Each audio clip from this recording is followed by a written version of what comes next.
بالی would کی مشہور اداکارہ دیپیکا پاڈوکون نے ماں بننے کے بعد اپنی پہلی ریمپ واک کی۔ دیپیکا جو پچھلے چند مہینے اپنی بیٹی دعا کے ساتھ وقت گزار رہی تھیں، اس تقریب میں شاندار انداز میں جلوہ گر ہوئیں اور اپنی منفرد اسٹائل سے مداحوں کے دل جیت لیے۔ اداکارہ نے اس خاص موقع پر سفید رنگ کے مونوکرومیٹک لباس کا انتخاب کیا، جس میں پینٹ، ٹاپ اور ٹرینچ کوٹ شامل تھے۔ ان کے انداز کو نکھارنے کے لیے ڈیزائن کردہ چمکتے ہار، چمڑے کے دستانے اور قیمتی جواہرات سے سجی بریسلیٹس کا استعمال کیا گیا۔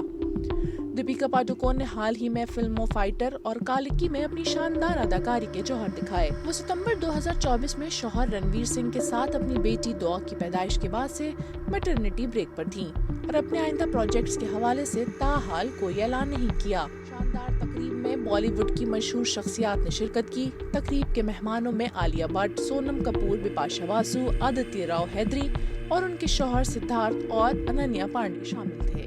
معروف ماڈل اور اداکارہ متیہرا نے بغیر اجازت ویڈیو بنانے اور اسے شیئر کرنے پر سوشل میڈیا سٹار چاہت فتح علی خان پر سخت تنقید کی ہے۔ متیہرا کا کہنا ہے کہ ان کی بے باکی کو غلط انداز میں لینا یا ان کی ذاتی حدوں کو پار کرنا ناقابل قبول ہے۔ متیہرا نے وضاحت کی کہ یہ وائرل ویڈیو ان کے شو کے کیمروں سے نہیں بلکہ چاہت فتح علی خان کی جانب سے عجیب اینگل سے بنائی گئی ہے۔ ان کا کہنا تھا کہ وہ مہمانوں کو ہمیشہ عزت دیتی ہیں، لیکن چاہت نے ان کے اعتماد کو ٹھیس پہنچائی۔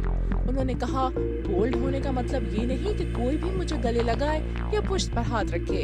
یہ سب حد سے تجاوز ہے اور ایک باشعور انسان ایسی حرکت نہیں کرے گا۔ اداکارہ نے بتایا کہ چاہت فتح علی خان نے ویڈیو ہٹانے کی یقین دہانی کرائی تھی، لیکن ابھی تک نہ ویڈیو ہٹائی گئی ہے اور نہ معافی مانگی گئی۔ متیہرا نے اپنی مایوسی کا اظہار کرتے ہوئے کہا کہ لوگ شہرت کے لیے ایسی حرکات کرتے ہیں جو کہ بہت افسوسناک ہے۔ انہوں نے اپنے مداحوں کو متنبہ کیا کہ وہ انہیں نہ گلے لگانے کی کوشش کریں اور نہ ہی ہاتھ ملانے کی، کیونکہ ان کی ذاتی حدود ہیں جن کا احترام ضروری ہے۔